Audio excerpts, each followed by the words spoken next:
Welcome to Threads of Scarlet. Our mission is to highlight the redemption of Christ foreshadowed through Scripture. Let's journey into the book of Ruth. Our story begins in Bethlehem during a severe famine. A man named Elimelech fled to Moab with his wife Naomi and their 2 sons, who eventually married local women, Ruth and Orpah, but tragedy struck. Elimelech died, then both of his sons, leaving 3 widows bound together by grief. When the famine ended, Naomi decided to return to Bethlehem. Bitter and broken, she urged Ruth and Orpah to stay in Moab and rebuild their lives, and Orpah tearfully departed. But Ruth made a choice that echoes through time. Where you go, I will go. Where you stay, I will stay. Your people will be my people, and your God, my God. With these words, Ruth chose love over security, faith over fear.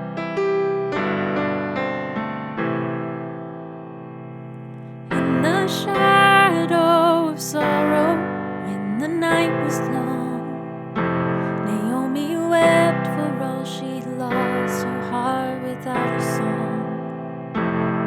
But Ruth stood beside her, her hand would not release. She whispered words of covenant, a vow that carried peace. Where you go, I will go. Where you stay, stay. Your people will be mine. Your God will be my way. Faithful love that will not fall. Through the famine, through it all. Mercy shining through the pain. Hope is born again.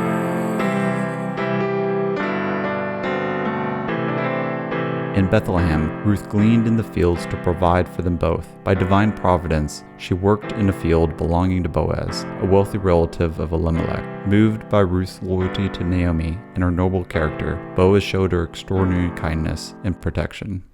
In the fields of Bethlehem, under harvest skies, Ruth was gathering scattered grain, tears still in her eyes. But kindness met her labor, Boaz called her near. A shelter for the weary soul, a voice that cast out fear. Recognizing Boaz as their kinsman redeemer, Naomi guided Ruth in an ancient custom. At the threshing floor, Ruth asked Boaz to spread his garment over her, a formal request for marriage. Boaz was honored but explained there was a closer relative entitled to redeeming the land before him. At the city gate, before the elders, the closer relative declined when he learned marrying Ruth came with claiming the land. Boaz then gladly married Ruth, and God blessed them with a son named Obed. Little did they know that this child would become the grandfather of King David, and through his line came the promised Messiah. Ruth's loyalty became the foundation for God's redemptive plan for all of humanity.